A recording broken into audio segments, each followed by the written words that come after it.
Welcome to Box Recaps. Today I'm going to explain the movie The Purge, released in the year 2013. The movie starts and we're taken to 2022, where we see that the United States is a nation reborn, ruled by the new founding fathers of America. To maintain low crime and unemployment rates throughout the year, the government has instituted an annual 12-hour period called The Purge, during which all criminal activity, including murder, theft, rape, etc., becomes legal. The only rules during the purge are that Level 10 government officials must remain unharmed, and usage of weaponry above Class 4 is forbidden. The purge is designed to act as a catharsis for the American people so that they may vent all negative emotions however they desire. The movie starts and we get to hear a monologue where we see some murderers. We go on to learn that ever since this purge night started, the crime rate has gone really low. The employment rate has also lessened to just 1%. The purge night is appreciated by many people, but it has its critics as well. For some people, the world becomes a living hell for them, while for some people, it's the most entertaining day of the year. Some people kill others for revenge, while there are also people who torture or kill the poor and weak people just for the sake of entertainment. The scene changes, and we see a man named James Sandin. We learn that James Sandin is a wealthy salesman who has made a fortune selling home security systems, comprising security cameras and metallic walls, preventing any possible entrance that is specifically designed for the purge. Today is the purge night, and James loves the purge night because for him, it is the night on which he makes the most money. He has sold more security systems than any other company out there. He has also installed his own security system in his house as well. Today is the day of the purge. It's going to start at 7 p.m. and will go till 7 in the morning. James then makes his way home at 6 in the evening, and it's still 1 hour before the event begins. We see James's wife named Mary, who goes on to put flowers on her walls, and that means she also supports the purge. She's out in the lounge when she meets her neighbor named Grace, who goes on to express her liking for the new part of Mary's house. Grace is in fact jealous of Mary and her family because they've become really wealthy. Grace then tells James's wife that the neighbors have been gossiping that the extension of the Sandins' house was financed by the security systems James sold them. At their heavily fortified house, Mary struggles with their two children, Zoe and Charlie. Zoe is dating an older boy named Henry, whom Zoe's father doesn't approve of. Zoe goes to her bedroom, where she finds Henry, who snuck into the house before the lockdown. Henry explains to Zoe he wants to convince James to bless their relationship, and figured he could not be thrown out of the house during the purge. On the other hand, Charlie has made a doll, which he goes on to show his mother, and the doll also has a camera set in its eyes.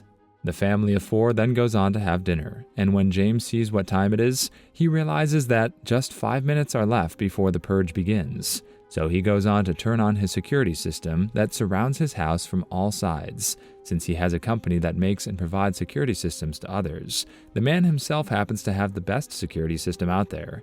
His family feels comparatively safer than any other out there. They are rich and safe, so they not at all dislike this night of terror, and we learn that it's been predicted that on this year's purge night, record murders are expected, and the poor people are really in danger. James, after turning on his security system, also takes out a gun and loads it, keeping it by his side just in case he needs it. The alarms sound, and it's indicated that the purge night has begun. The news reporter also tells that the night has begun and everyone is responsible for their own security, as the police are going to be unarmed now. James sits with his whole family, and he tells the kids that they do not at all need to be scared of anything, because as long as they're in this house, they're safe. Charlie, on the other hand, is really upset because he does not like this night. He thinks that it's unfair to the people who are unable to defend themselves. He goes on to talk to his dad about his hatred for this night and all it contains. James, however, tells the boy to look at it the other way. He tells him that it is only because of this night their country has become a safer place to live, because people go on to take out their frustration on this night, and the whole year the country is peaceful. All of them then go to their rooms, and when Zoe enters her room, her boyfriend is already there waiting for her. Henry is there to talk to James about himself and Zoe. Henry, however, seems to be forgetting the fact that Zoe's father hates him because there's a big age gap between him and his daughter. Now it is suspicious. Why does Henry want to see her father on the night of the purge and not on a normal night? James, on the other hand, sits alone as he does his office work in the background. A TV is on, and we see that people have started doing their criminal activities from the moment the purge night began. Charlie, on the other hand, makes his way to the CCTV room with his doll, and he sees a stranger outside his house. That man is badly injured, and it seems like he's trying to get away from someone who wants to hurt him. Charlie really feels bad for the man and decides that he's going to save him. He right away goes to the security room and goes to open the fence around his house to let that man in to get to safety. James sees this and he's really pissed off. He sees the stranger coming in and goes on to turn on the security system yet again. But when the fence is just about to close, the stranger jumps inside and the security system is now on. James points his gun at the stranger and goes on to ask him who he is and what he wants. This is when Henry comes downstairs and goes on to open fire on James, attempting to eliminate the obstacle preventing his relationship with Zoe. James fatally shoots Henry, and in the confusion, the stranger escapes to hide in the house. Zoe runs off with the fatally wounded Henry and watches him die. James then goes off in search of his daughter and the stranger. James is really angry at his son for opening the security system like that, and tells him that none of it would have happened if it was not for his stupid move. James then makes his way to his daughter's room, where he does not see Zoe.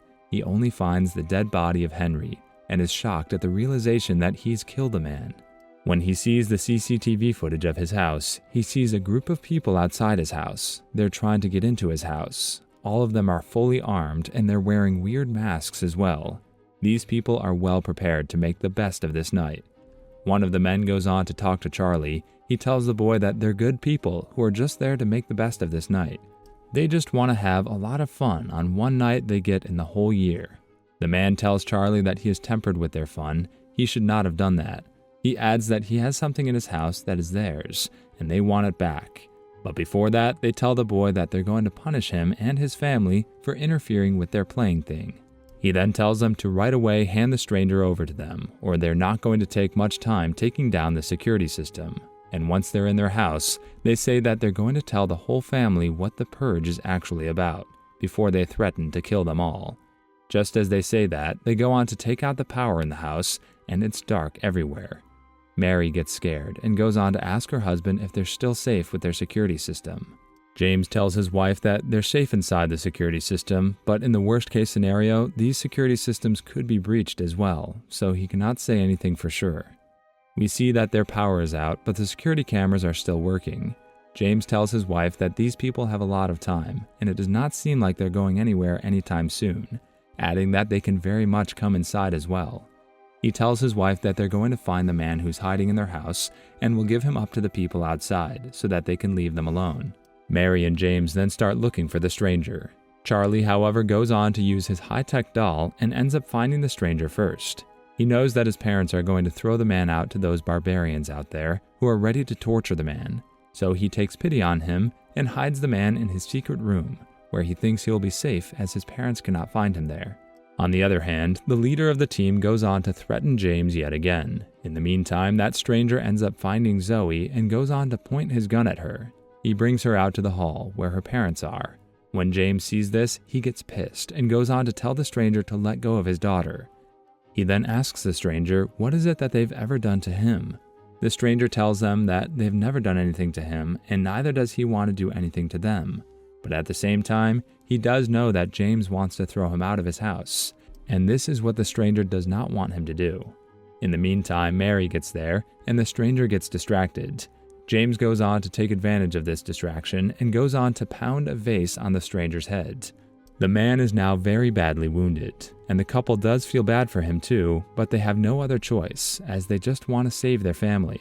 James and Mary tie up the stranger and, to subdue him, aggravate his wounds in preparation to deliver him to the attackers. Mary then goes on to realize that they have become monsters. She asks her husband what they've become, and James is also ashamed of what he's doing, but he still keeps the stranger tied up, and his mind is still made up that he's going to hand him over to the people waiting outside. After seeing James with Joey, the bloody stranger sadly tells James to take him outside because he's seen that James really loves his family and is willing to do anything to keep them safe. He tells James that he does not want to come in the way of the safety of his family, so he asks him to just throw him outside and they will be safe. However, the Sandins have a change of heart after realizing they're becoming essentially no different than the purgers outside. James also feels bad for what he's been doing, and he decides that there's no way he's sending this man to his death. He says that he's going to fight the purgers, and tells his family to help him fight those animals off. He then goes on to give one gun to his son Charlie, and then tells his wife that if any one of those people from the outside gets into this house, she has to kill them without hesitation, adding that if she does not do so, they're not going to hesitate before killing her. The purgers successfully break into the household when they bring a big truck and go on to pull the door of James's house away. So the Sandins are now forced to defend themselves. One by one, James kills the purgers as he fights valiantly to defend himself and his family. However, James is stabbed by the leader. Zoe, standing on the staircase, shoots and kills the leader. Suddenly, the Sandins' neighbors arrive and finish off the remaining purgers. Mary thanks them, but the neighbors reveal that they've come to kill the Sandins since the opportunity presented itself. They decided it was their patriotic duty to kill the Sandins in order to vent their hatred for the family's newfound wealth. Just as the strangers are about to kill the family, the bloody stranger comes to the Sandins' aid. He kills Mr. Callie with his handgun and threatens to kill the remaining neighbors if they don't let the Sandins go, and the neighbors now have no choice but to let go of them.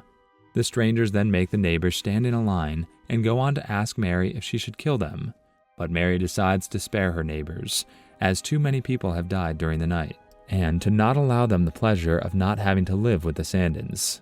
Grace tries to grab Mary's gun to shoot her, but Mary deflects the attack and hits Grace with the butt of her gun and smashes her face into a glass table. The surviving neighbors and the stranger leave the house and walk away as sirens outside start blaring again, signaling the end of the purge. The Sandin family watches the emergency services arrive outside their home. Mary then goes on to thank the stranger for saving her and her children's lives. During the credits, there's an audio from television broadcasts stating that this purge was the most successful due to the record-high number of murders. The broadcast also features analysis and interviews that show growing discontent and shock by the American public at the increasing level of depravity with each subsequent purge. Despite this, the purge will recur as normal next year. And with that, the movie comes to an end. Subscribe for more videos like this. Turn on the notification and leave a like to help the channel out. Thank you for watching.